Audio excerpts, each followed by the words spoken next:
komisionin hetimor parlamentar. E kreu këtë akt edhe pas një betejë të gjatë disa mujore që u zhvillua në legjislaturën e parë dhe pas vendimit të gjykatës kushtetuese që kjo është një drejtë që nuk mund të preket. Kjo është një drejtë e pakicës e patjetërsueshme. Sot ne kishim paraqitur me argumenta të plota kërkesën për 2 komisione.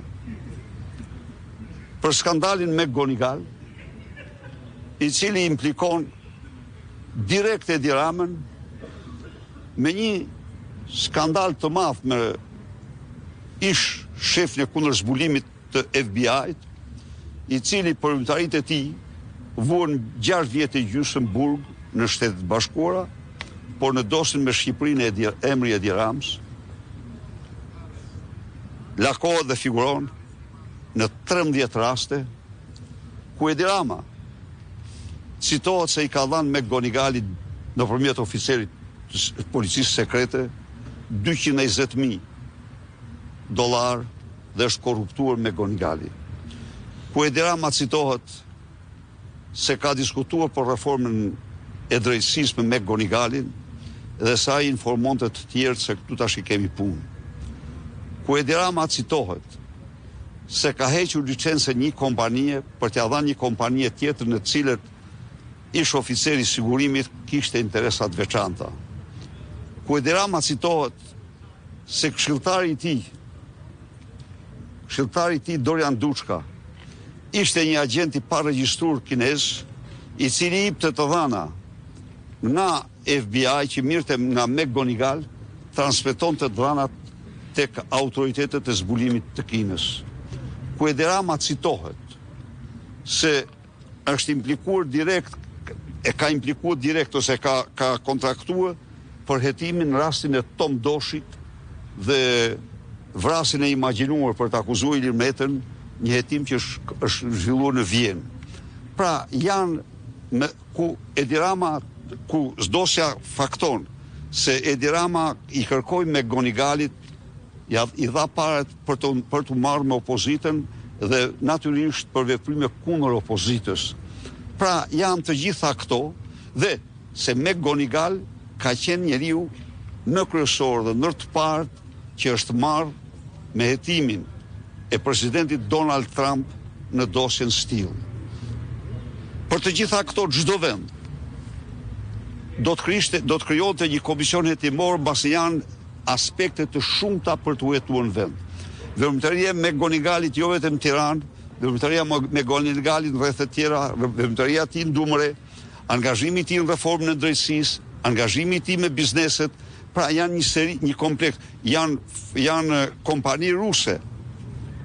Përfshi këtu edhe hidrocentralën e Shushicës dhe një seri biznesesh tjera. Natyrisht Edi Rama mendon se kjo do ta dëmtonte atë dhe ndaj shtyp të drejtën e opozitës për komisionin hetimor. Ky vendim i tij ose ky qëndrim i tij anti-kushtetues, anti-opozit kulmon me bllokimin, me mohimin e të drejtës për të hetuar zgjedhjet. Zgjedhjet e 11 janarit janë 11 majt janë zgjedhjet më të damkosura në Europë, më të damkosura ndoshta edhe në botë sot, nga ato që janë vëzhguar është fjala. Në këto zgjedhje është faktuar nga komuniteti ndërkombëtar, nga vëzhguesit ndërkombëtar se ligji shqiptar është dhunuar jo një herë, por me qindra dhe mijëra herë. Janë dhunuar parimet ndërkombëtare të zgjedhjeve të tjera. Ndërkohë ne si opozit kemi me mira fakte, dhe unë këtë u them shqiptarëve, ne disponojmë mira fakte që dëshironim që me këtë komision hetimor t'ja u paraqesim atyre një nga një. Edhe këtë e hedhin poshtë. Çka tregon se hapësira për opozitën në parlament është fiktive virtuale.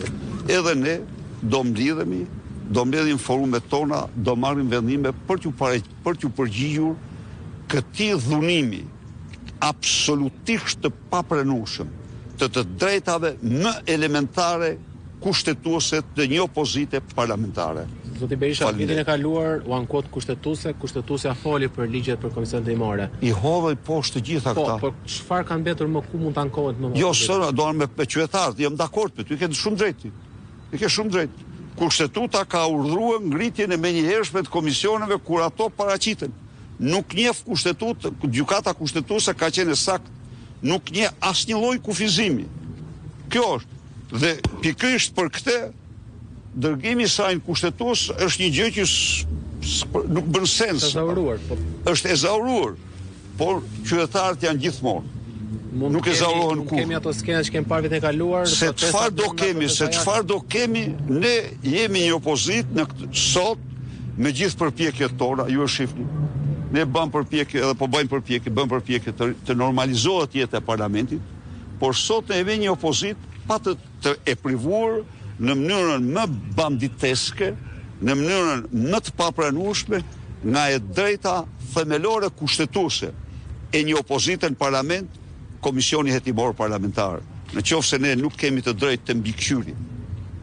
Ju e dini, ky është kulmi, se gjatë që kur ka filluar parlamenti, deputet tanë thrasin ministrat. Ministrat të vinë në kundërshtim me kushtetutën, u dërgojnë zëvendës ministrat. Nuk thonë. Edi Rama thirret një interpelancë, Edi Rama nuk vjen interpelancë, dhe refuzon interpelancat. Ne kërkojmë debat për raportin e OSBE-Odirit, dhe këtu refuzohet debati. Pra, në kushtet një parlamenti që blokon tërësisht hapësirën e opozicës, unë besoj se qytetarët do të jenë ata që do thonë fjalën e tyre. Faleminderit.